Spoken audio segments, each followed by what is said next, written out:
आज हम लोग जो है नए टॉपिक पे स्टार्ट करना है, जिसका आज सिंक्रोनस मोटर स्टार्ट करने वाले हैं। क्या है?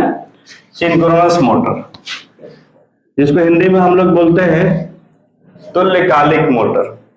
ये भी हमारा जो है एसी से चलने वाला ही मोटर है, ठीक है। लेकिन यह मोटर में बहुत खूबी है, बहुत तरह की चीजें इसमें, जैसे और जितने भी मशीन हम लोग पढ़े हैं उस मशीन से पिछला जो मशीन है, चाहे वो अल्टरनेटर है या 3 फेज मोटर है, ये तीनों मशीन, ये जो भी मशीन है उससे ये मोटर जो है बहुत सारा पॉइंट इससे मिलता जुलता है। तो जब एग्जाम में क्वेश्चन पूछता है तो बहुत कंफ्यूजन हो जाता है कि हम जो है इस सिंक्रोनस मोटर का सिंक्रोनस मोटर का ऑप्शन लगाए, या हम लोग जो है 3 फेज का ऑप्शन लगाए, या अल्टरनेटर का ऑप्शन लगाए। क्लियर? इस तरीके से बहुत सारे कंफ्यूजन इस मोटर को पढ़ने में होता है, क्योंकि यह मोटर और सारे मोटर से रिलेटेड है या और मशीन से रिलेटेड है, ठीक है। तो सबसे पहले ये समझो कि यह मोटर सिंक्रोनस गति पर चलता है। तो पहला आप सवाल करोगे, सर ये सिंक्रोनस गति क्या है? और यह मोटर जो है एक समान गति से चलता है। एक समान गति से चलने के कारण ही इस मोटर को हम लोग जो है सिंक्रोनस मोटर कहा जाता है, ठीक है। और ये सिंक्रोनस गति पे चलता है। तो पहले हम सिंक्रोनस गति को समझाएंगे। इससे पहले और कुछ पॉइंट बता दें। यह मोटर जो है, मशीन अगर देखा जाए तो इस मोटर को हम अल्टरनेटर के रूप में, या अल्टरनेटर को हम सिंक्रोनस मोटर के रूप में यूज कर सकते हैं। अल्टरनेटर हम पढ़ चुके हैं। अल्टरनेटर वह मशीन है जो यांत्रिक ऊर्जा से विद्युत ऊर्जा में परिवर्तित करता है। तो जो अल्टरनेटर हम लोग पढ़े हैं, जो अल्टरनेटर का पार्ट्स होता है, जो उसका बॉडी होता है, अगर उस अल्टरनेटर को हम यांत्रिक ऊर्जा ना दे करके हम विद्युत ऊर्जा अगर दे, जिससे हम अल्टरनेटर से हम क्या ले रहे थे? विद्युत ऊर्जा ले रहे थे। अगर हम उस अल्टरनेटर को विद्युत ऊर्जा ना लेकर के विद्युत ऊर्जा देना स्टार्ट कर दे, तो वह अल्टरनेटर हमारा सिंक्रोनस मोटर बन जाएगा। बस सिर्फ जो है उसके आउटपुट में और इनपुट में परिवर्तन करना। जो आउटपुट था उसको इनपुट बना लो, ठीक है। वह हमारा जो अल्टरनेटर वो सिंक्रोनस मोटर बन जाएगा। मतलब कि अल्टरनेटर का ही उसका बॉडी कंस्ट्रक्शन होता है। अगर आप जो है सिंक्रोनस मोटर पढ़ना है और कहेंगे सर हमको सिंक्रोनस मोटर पढ़ने के लिए उसके पार्ट्स और बॉडी और जो भी चीजें उसके अंदर में पाया जाता है सिंक्रोनस मोटर में, उसके बारे में जानना है, तो हम ये कहेंगे कि अल्टरनेटर वाला वीडियो देख लो। अल्टरनेटर का ही होता, बस खाली ये समझना है कि अल्टरनेटर से हम विद्युत धारा लेते हैं, लेकिन सिंक्रोनस मोटर से क्या होगा? विद्युत धारा देंगे, है ना। ये बस फर्क है। दूसरा चीज कि ये मोटर वैसे जगह पे प्रयोग किया जाता है जिसका स्पीड में, मतलब जिसका घूर्णन गति में कोई परिवर्तन नहीं होता है। जैसे एग्जांपल में अगर हम बता दें कि अगर हमारा मशीन कि 1500 आरपीएम पे चलेगा, कोई मशीन है, एग्जांपल में प्रिंटिंग मशीन है, प्रिंटिंग समझते हैं ना, जहां पर पेपर प्रिंट होता है। अगर उसमें थोड़ा सा भी अगर गति में परिवर्तन होगा ना, तो प्रिंट की जगह पे जहां पे प्रिंट होता है पूरा अक्षर या जो भी न्यूज है वो सब कुछ गड़बड़ा जाएगा। इसको स्पीड में चेंजिंग नहीं होना चाहिए। और अगर हम लोग धान कुटने और गेहूं पीसने वाला मशीन में स्पीड में परिवर्तन हो रहा है, कोई टेंशन उतना नहीं होता है। लेकिन अगर प्रिंटिंग मशीन की बात करें, इसी तरीके से बहुत सारे मशीन है जिसमें अगर गति थोड़ा सा भी परिवर्तन होगा तो वो मशीन का मतलब आउटपुट खराब हो जाएगा। जो भी जिस पर्पज से उसे काम लिया जा रहा है वो कोई काम नहीं होगा। तो वैसे जगह पे यह मोटर प्रयोग किया जाता है जहां पर गति में कोई परिवर्तन नहीं होना चाहिए। मतलब ये बता दे कि अगर वो 1500 आरपीएम पर चल रहा है तो 1500 ही आरपीएम पर ही होना चाहिए, नहीं 1 आरपीएम ज्यादा और नहीं 1 आरपीएम अधिक, है ना। मतलब अधिक या कम, दोनों पहले एक ही समय बोल दिया था। नहीं 1 आरपीएम अधिक और नहीं 1 आरपीएम कम, एकदम 1500 आरपीएम पर इसको सेट करना है तो 1500 ही आरपीएम पे चलाना है। चाहे इसका सप्लाई हो में परिवर्तन हो रहा हो या लोड में परिवर्तन हो रहा है, गति में परिवर्तन नहीं होना चाहिए। और अगर इस तरह के मोटर अगर प्रयोग करते हैं उस जगह पे सिंक्रोनस मोटर प्रयोग किया जाता है। क्लियर हो गया? तो सिंक्रोनस मोटर को समझने के लिए सबसे पहले हम अल्टरनेटर को समझेंगे कि अल्टरनेटर में क्या होता है। है ना। पहले ये बता दें कि ये हमारा इस गति पे चलता है, ये सिंक्रोनस गति है, इसको हम सिंक्रोनस गति को बताएंगे। सिंक्रोनस मोटर हमारा 3 प्रकार का होता है, मतलब मेनली 2 ही प्रकार का होता है। एक होता है प्लेन सिंक्रोनस मोटर और दूसरा होता है ऑटो सिंक्रोनस मोटर। अब ऑटो हमारा 2 भाग में बटा हुआ है, एक होता है induction type auto synchronous motor और एक होता है सैलिएंट पोल टाइप ऑटो सिंक्रोनस मोटर। ये सिंक्रोनस मोटर का प्रकार है, मतलब ये दोनों मोटर हम लोग पढ़ेंगे मेनली, ठीक है। तो पहले हम सिंक्रोनस मोटर बता दें, उसके बाद हम लोग क्या करेंगे, उसका प्रकार पढ़ेंगे, है ना। तो हमने कहा कि सिंक्रोनस मोटर जो होता है वो अल्टरनेटर का ही जैसा होता है। तो अगर अल्टरनेटर आप लोग का नहीं पढ़े हैं, है ना, तो अगर अल्टरनेटर को समझा देते हैं थोड़ा सा कि आपको पिछला रिकॉर्ड, पिछला जो है ना क्लास भी आपका रिवीजन हो जाएगा और ये भी समझ जाओगे। क्लियर हो गया। देखिए अल्टरनेटर कैसा होता है, यहाँ तक ठीक आ रहा है दोस्त। देखिए ये मान के चलिए कि आपका मशीन है, ठीक है। इस मशीन का भाग है जो रोटर है, घूमने वाला है, और ये बॉडी में क्या है, यहाँ पे अगर हम 3 फेज लिखे तो 3 फेज वाला स्टार्टर।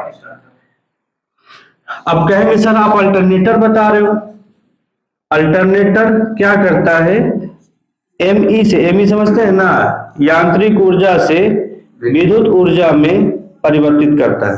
मतलब इसको यांत्रिक ऊर्जा दीजिएगा तो ये हमको क्या करेगा, सप्लाई देगा। यांत्रिक ऊर्जा आप दोगे तो हमको क्या करेगा, 3 फेज से सप्लाई देगा, ठीक है। लेकिन अगर हम सिंक्रोनस मोटर की बात करेंगे तो हम इसी चीज को क्या कर देंगे, हम यहीं से सप्लाई देना स्टार्ट कर देंगे। पहले ले रहे थे, अब हम सप्लाई देना शुरू कर देंगे। तो सप्लाई देंगे तो ये हमें स्टार्ट हो जाएगा, मतलब चेंजिंग क्या होगा, पहले मैकेनिकल एनर्जी से इलेक्ट्रिकल एनर्जी में, इसी मशीन से अब इलेक्ट्रिकल एनर्जी हम देंगे, हमें क्या मिलेगा, बस यही है। तो अगर आप अल्टरनेटर को, पार्ट्स को समझ जाओगे तो समझो कि वही हमारा सिंक्रोनस मोटर हुआ, है ना। ये कि अगर आप सिंक्रोनस मोटर को समझ जाओगे तो फिर अल्टरनेटर को समझ गए, बस सिर्फ जो है थोड़ा सा डिफरेंसेस है।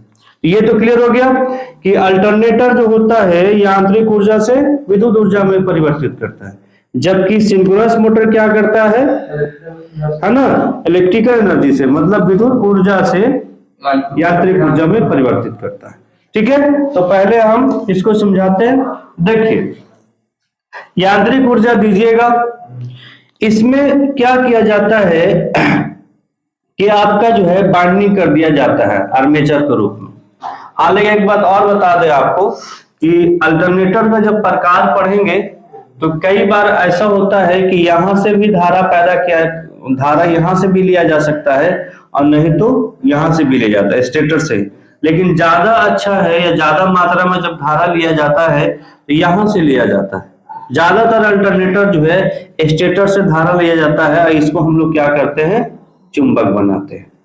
तो कैसे चुंबक बनाएंगे, तो हमने कहा था कि इसी के शाफ्ट पर एक जो है जनरेटर यूज करते हैं, नाम याद आ रहा है कुछ, वो भी कौन सा जनरेटर, शंट जनरेटर या कंपाउंड जनरेटर। 2 तरह के जनरेटर प्रयोग करते हैं, नया ध्यान दो जब। तो जनरेटर जो यूज करते हैं, जैसे हमने यांत्रिक ऊर्जा दिया तो जनरेटर घूमने लगा इसका और ये हमारा धारा देने लगा। कैसा धारा, तो डीसी देगा।